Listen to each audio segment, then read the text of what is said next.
केंद्रीय जल शक्ति मंत्री गजेंद्र सिंह शेखावत सपरिवार नाथ द्वार पहुंचे व प्रभु श्रीनाथ जी की मंगला झांकी के दर्शन किए। दर्शन के बाद मंदिर में परंपरा अनुसार गजेंद्र सिंह शेखावत व उनके परिवार का स्वागत मंदिर मंडल के अधिकारी द्वारा उपरना उड़ाकर व श्रीनाथ जी का प्रसाद भेंट कर किया गया। मोती महल में पत्रकारों से चर्चा करते हुए गजेंद्र सिंह ने बताया कि प्रदेश सरकार ने जनता का विश्वास खो दिया है। जिस प्रकार से जगह जगह बलवा की घटनाएं हो रही हैं, उससे ये स्पष्ट है कि सरकार एक समुदाय विशेष को खुश करने में लगी हुई है। प्रदेश में कानून का राज खत्म हो चुका है।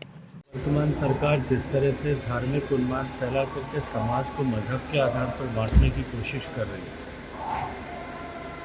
अपनी राजनीतिक महत्वाकांक्षाओं की पूर्ति के लिए, कुर्सी पर बने रहने के लिए इस तरह से समाज को विभिन्न वर्गों में विभक्त करना, हालांकि कांग्रेस की पुरानी परंपरा रही है।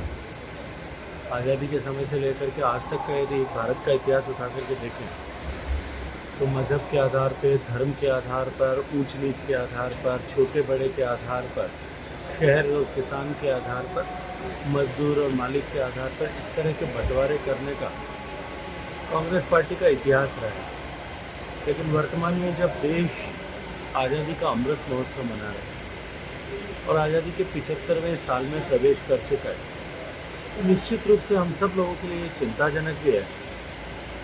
राजस्थान में भी जो शांति प्रिय था, राजस्थान में भी जो धर्म और आस्था का प्रतीक था, राजस्थान जो सांस्कृतिक राजधानी थी, राजस्थान जो महिलाओं के सम्मान के लिए जाना जाता था, पहाड़ी रानी, पन्ना, गोरा धाय, रानी पद्मिनी का जौहर, मीरा के भक्ति का प्रदेश, ऐसा राजस्थान जो है, कर्माबाई का राजस्थान, ऐसा राजस्थान जो है, उस राजस्थान को जो है महिलाओं के प्रति दुराचार, अत्याचार की कैपिटल बना करके खड़ा किया। उस राजस्थान में जिसमें निरीह पशुओं के लिए भी लोगों ने अपने बलिदान दिए हैं, सिर कटाए हैं, पेड़ों के लिए भी सैकड़ों लोग अमृता देवी के नेतृत्व में शहीद हुए, उस राजस्थान को अबोध बालिकाओं के प्रति दुराचार की राजधानी बनाकर रखा। अनुसूचित जाति जनजाति के प्रति जिस तरह के मुकदमे हो रहे हैं, जिस तरह की क्रूरता की घटनाएं हो रही, पुलिस का इकबाल खत्म हो गया है। रोज समाचार आते हैं, आज भी सुबह के समाचार पत्र में छपा है कि भरतपुर के डीग में थानेदार को गोली मार दी गई। मुझे लगता है ये राजस्थान की तासीर नहीं थी, लेकिन सरकार जो आपसी विग्रह का शिकार है, अपनी कुर्सी बचाने के जुगत में प्राथमिकताओं को भूल गई है। लॉ एंड ऑर्डर उनकी प्राथमिकता नहीं है और निश्चित ही राजस्थान की जनता इससे बहुत त्रस्त भी है, परेशान भी है, दुखी भी है और समय आने पर उसके लिए निश्चित रूप से विचार करें।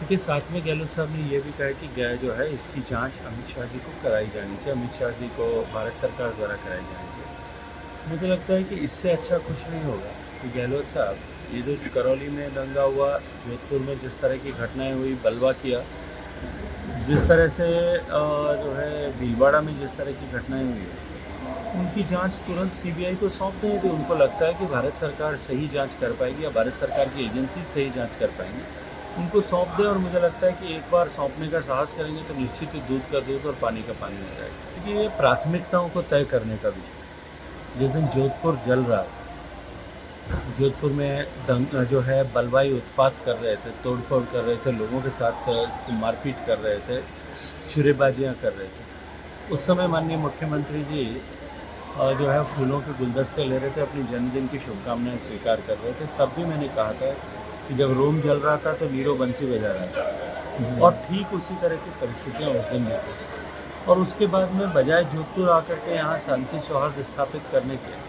वो उदयपुर में इस चिंतन शिविर की व्यवस्थाएं देखने के लिए गए थे कि उनके आला कमान जो इस शिविर में आने वाली हैं, इस गर्मी में कैसे रह पाएंगे, उनका बिस्तर ठीक से लगा है कि नहीं, उनके नाश्ते की व्यवस्था हुई है कि नहीं, ठीक से पका है कि नहीं। मुझे लगता है कि ये अपनी अपनी व्यक्तिगत प्राथमिकताएं हैं और कहीं न कहीं उनके मन में भय है कि अपनी कुर्सी को बचाए रखने के, आला कमान को किसी तरह से खुश रखना। और ये जो अनर्गल बयानबाजी वो संघ, भारतीय जनता पार्टी इन सब पर करते हैं, उसका भी मूल जो है वो यही है, उसके केंद्र बिंदु में भी यही है कि वो उनको खुश करने के लिए इस तरह के बयान जारी करें। राजस्थान जो शांति प्रिय प्रदेश था, जो धर्म और आस्था का प्रतीक था, जो महिलाओं के सम्मान के लिए जाना जाता था, वहां आज प्रदेश में महिला अत्याचार, दलितों का अत्याचार सांप्रदायिक घटनाओं की राजधानी बन गया है। कांग्रेस के चिंतन शिविर को लेकर भी गहलोत को आड़े हाथों लिया। उन्होंने कहा कि जब प्रदेश जल रहा था तब सूबे के मुखिया अपने आला कमान को खुश करने के लिए खाने पीने की व्यवस्थाएं देख रहे थे। पत्रकारों से बातचीत के बाद वे कुछ देर स्थानीय न्यू कोटज्जे में रुकने के बाद प्रस्थान कर गए। टाइम 8 राजस्थान के लिए राजसमंद से आनंद क्षत्रिय की रिपोर्ट। नमस्कार, आप देख रहे हैं टाइम 8 राजस्थान। टाइम 8 राजस्थान आपका अपना चैनल है।